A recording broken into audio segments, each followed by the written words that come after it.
Good day, everybody. Sue Johnson here, retired counselor, senior YouTuber. At least I think I am. This is my journal, my record of what it's been like for me creating a YouTube channel. I've had some success, would like more success, and I'm learning all the things that I can. So I'm going to share with you something that happened to a couple who I follow, and I thought they were really popular, and yet their YouTube viewership, whatever it is, algorithm, is all gone downhill. And I'm going to share that and explain it in a moment. Okay, like you, we watch a lot of different YouTube videos, and we're watching it because we have something, a problem we want to solve. How do we fix this? How do I do that? Or just sometimes relaxing. And we have our favorites. And one of my favorites was Rehabit8, Mel and Don. Sweet couple. Love watching them. Much younger than me. Their video, they did a video that went viral, over 3.5 million views. Can you imagine that? Their most popular video gave everyone the impression, the expectation, that they would always be doing a bus build, which is, by the way, what they did. They took 3 years to renovate this bus, and it's beautiful, beautiful house, beautiful home. The problem is that Mel and Don were not making a bus build channel. Building a bus, yes, but their intent was to have a travel vlog. It's a funny little word, eh? Vlog. Oh well. The popular viral video that they set them up as a do-it-yourself bus conversion alternative building kind of channel.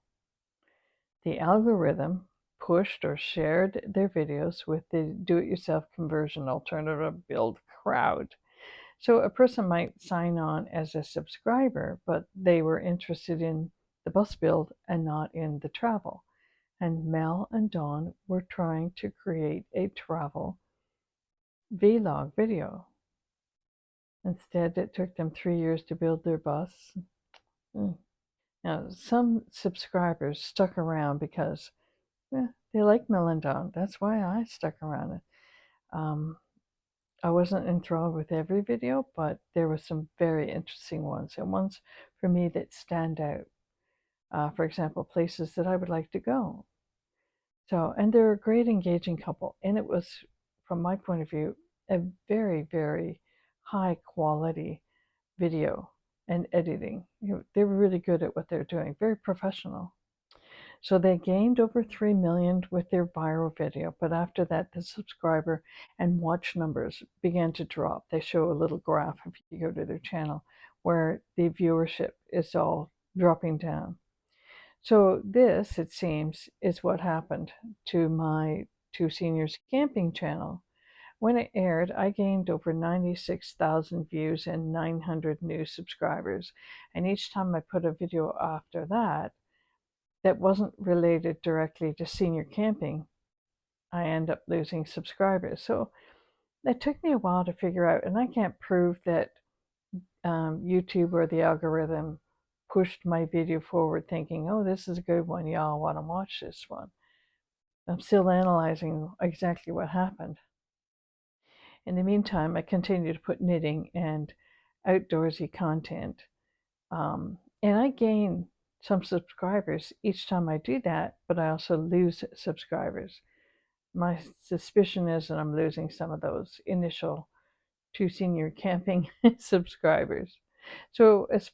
So far, it seems that my wheels are spinning backwards. You ever traveled on the highway and everybody's going so much faster than you on either side? Makes you feel almost as if you're going backwards. That's what's been happening with my videos or my subscriber number. So for this couple, there's results. They say that it wasn't financially sustainable to keep making videos, which is about 30 hours of work for them. And the whole process, when they were looking at their income, it worked out to be about $2 an hour. So who wants to do that? If you're doing it for fun, okay. But I suspect this was one of their main sources of income, or I don't think it was the only one, might have been. But as a senior, if you're 65 and older, you have your pension. So your videos are an additional income. But still, it is a lot of work. And it's like crafting. If I sell knitting my mittens at a market, it works out to be about $2 an hour. But I like knitting and I'm doing it anyway. But it's disheartening for some people who are putting videos out there not only for the audience content, but for as a business, for their income. So it's disheartening because you're not getting the results. Imagine along with me for a few moments. Now, none of this is true, so at least that's not what I know.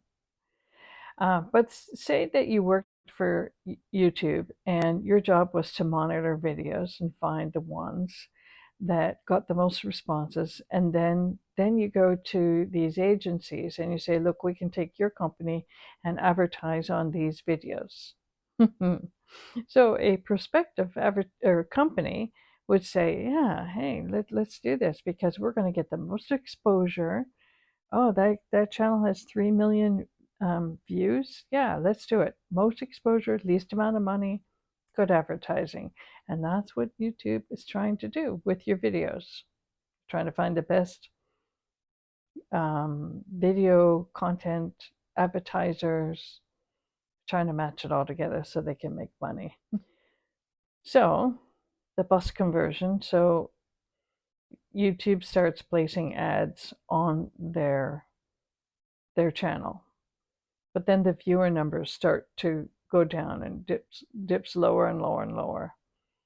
And still imagining the YouTube employee is going to be looking at this and saying, oh, that's not going well. Let's find another.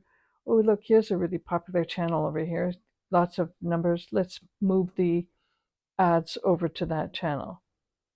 So they're going to place the client's ads on the channels that are going to get the most exposure. And if you're not getting it, you're not getting the exposure, and you're not getting the views, you're not going to get paid, and your money, your revenue is going to go down. So that's very disheartening. With still this imagining. So imagine that the YouTuber is sitting there and he says, oh, look, here's a video, 2 seniors camping. Let's put it out there. Let's see how well it does.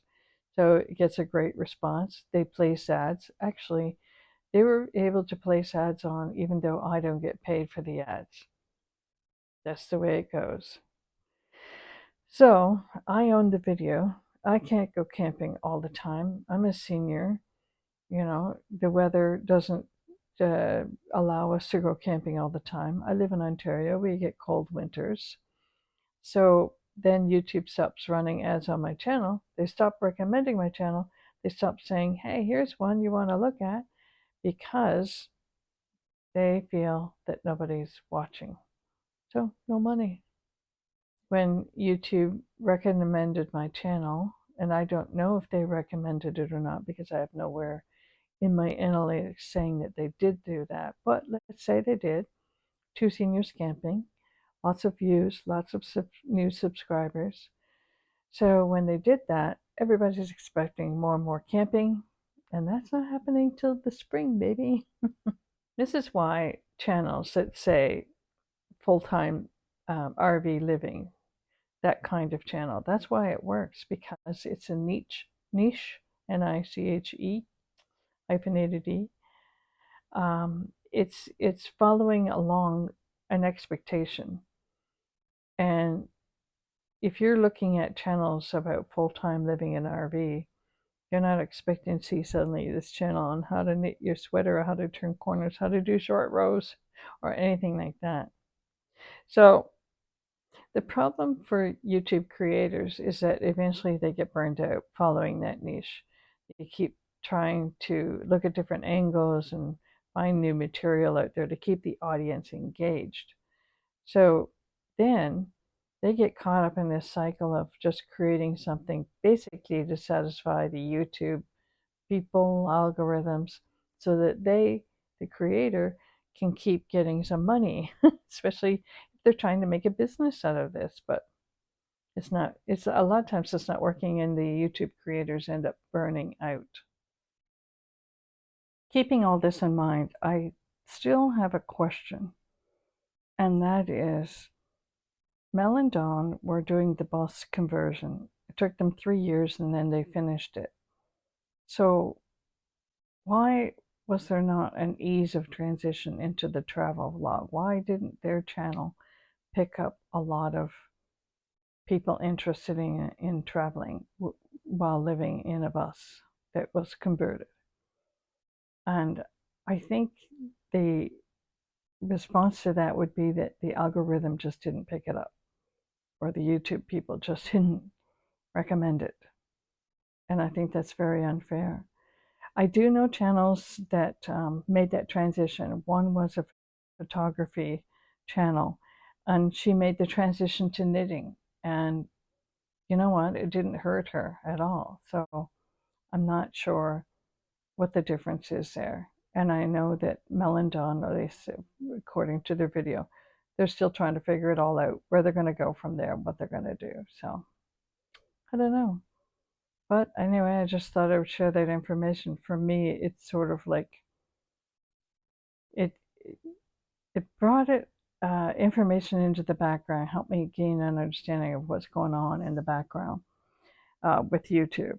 And then you have to pull yourself back and say, okay, why am I doing this? Okay, I'm a senior. I want to try it out. I want to see how it was going to go. And I do still like the process. So I guess as long as I'm still liking the process of making videos and editing and putting them out there and seeing what the response is, as long as I still enjoy that and I have a lot of ideas, I'm going to keep doing it. I give it another year. Happy creating.